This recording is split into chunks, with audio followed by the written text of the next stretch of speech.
Hey guys, I want to show you some great features about Grade Maker. Since I am a rookie with English, so please bear with me. Uh, yes, Grade Maker, I still remember. Uh, Select it and go down in the Attributes Manager, switch to the Grade Maker tab, and here are 5 main groups. First, the generator. Use this parameter to quickly generate your own grid. The columns increase, decrease, or the rows and the columns. Uh, Also, you can see here length h plus, length h minus, the h for horizon and v for vertical, just the rows and the columns, and the minus and the plus and the minus, uh, just different direction, the forward and the backward.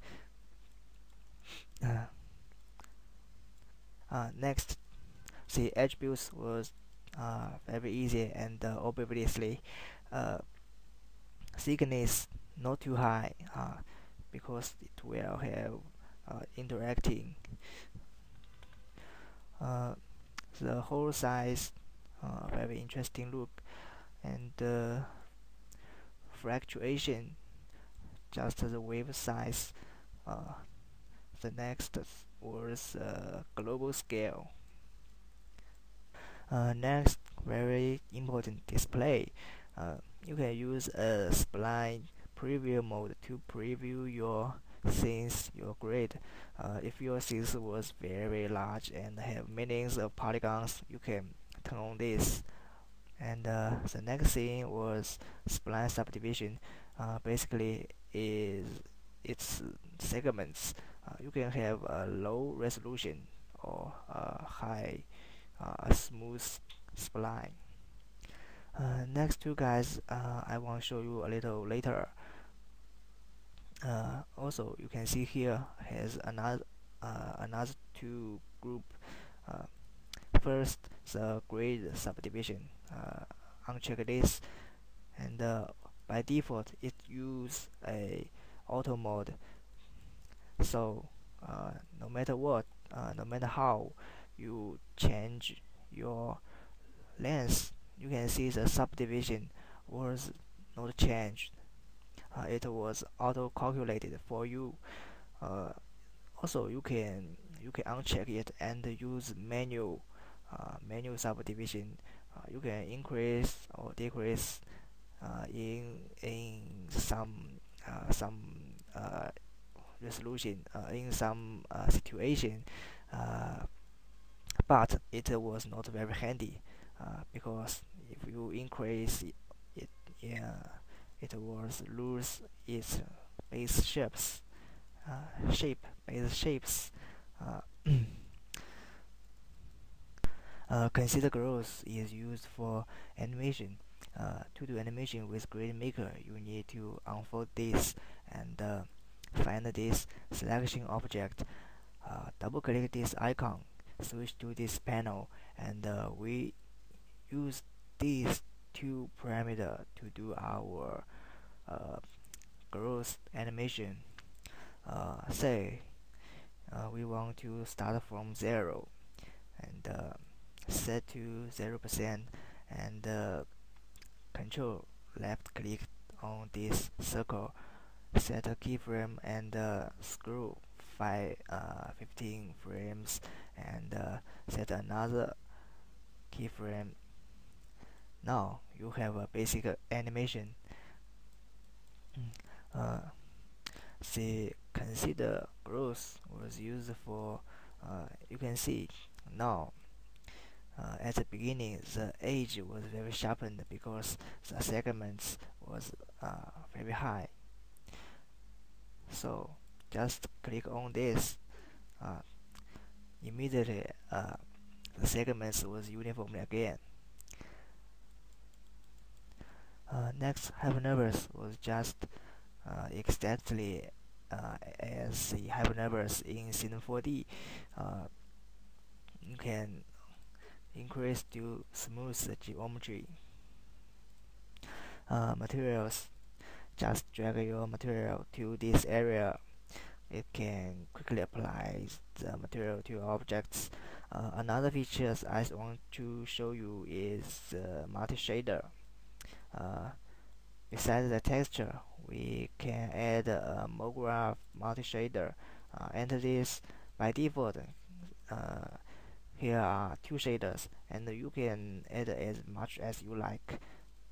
Add soft and clear. Clear just to the default settings. Uh, each shader you can apply all Cinema 4D shaders. Here, for example, I just use a basic color shader. Choose a color I want, I like, and another.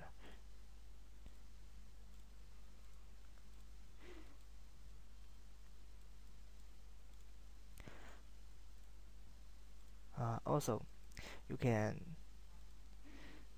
just drag this color square to here. Immediately apply a new color shader.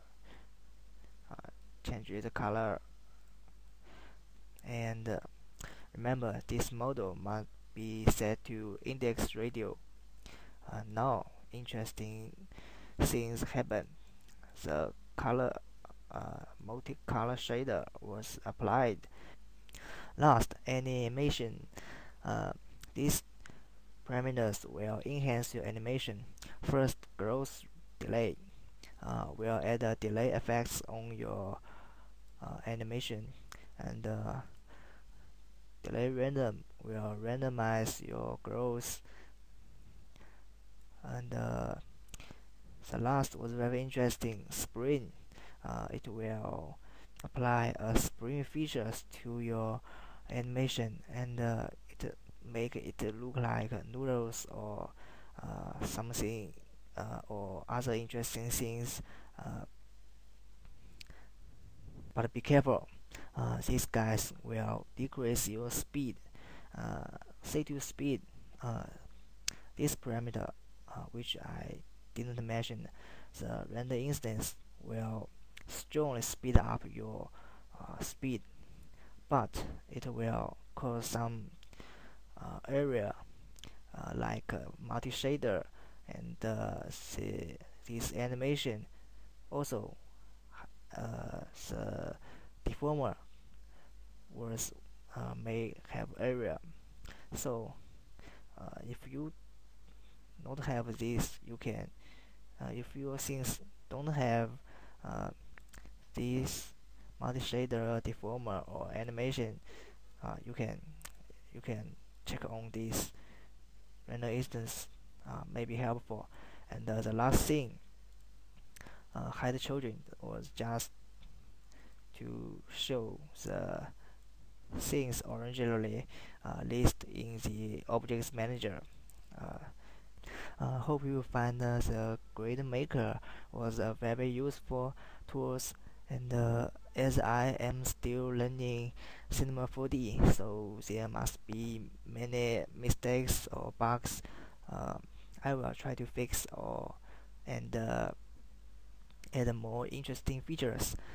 So hope you like it, and thanks again for watching. Hope to see you next time.